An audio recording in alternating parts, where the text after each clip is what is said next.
Today we're west of Alice Springs near Glen Helen, testing all-terrain tyres on a dry riverbed.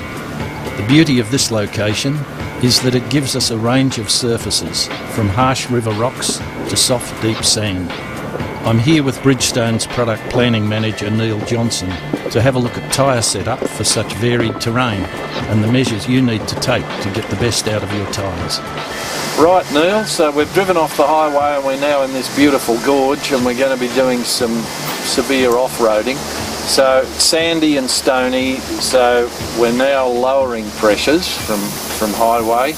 We know we have to do it, but why? Because you don't want to dig in. That's right, yeah. The more pressure you've got, the harder that tyre is and the more it digs into the ground. Right. So pressure is obviously so critical to the shape of the tyre and its carrying capacity. What's the relationship?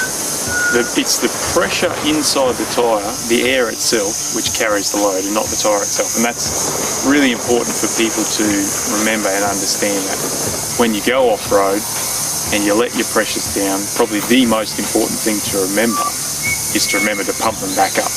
Neil, you said there were two reasons why you drop tyre pressures when you're going off-road. One is for sand and the other?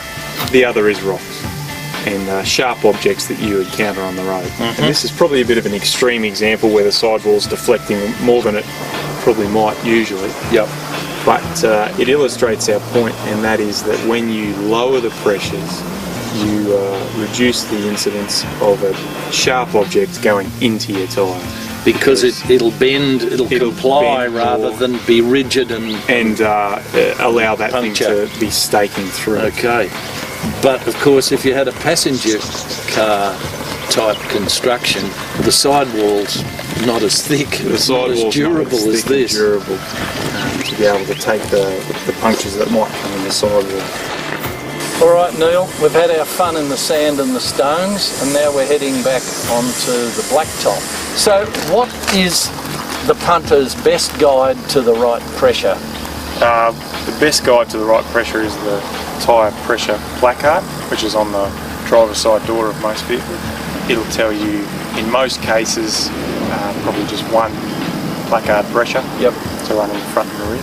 And the perils of not having the right pressure? Yeah, the perils of not having the right pressure are many and varied, but certainly it is very, very important that we reinflate after dropping down for sandy work like we've done, because as we spoke about, there's a lot of heat generation when the tyres are in that lower pressure. Yep. And in order to carry our load, we need that more pressure so that the heat isn't generated in the top of the tyre sort of thing. And what's going to happen if you don't reinflate is eventually the tyre will heat up too much and you could have a delamination where the tread flies off and you lose half your guard. And nasty stuff. I think you've got a tyre that illustrates this perfectly. Let's go and have a look. Well, this is a pretty sad looking tyre, isn't it, Neil? Yeah, it's seen better days. Well, what's happened here, Al, is due to low pressure. What we've found is that there's a puncture in the sidewall here. It's been cut by something. So that's what started all this? Yeah, that's right. Wow. You can see it's sort of come through on the shoulder there, and they've just continued to run on it. And I've seen this so many times. Of course you would. So many times. But we know what happens because you get a small puncture like that, slow leak. If you're on a rough road, you don't feel it. That's right. Yeah. And there's that much else happening, and so it's losing pressure all the time, and I guess it gets hotter and hotter.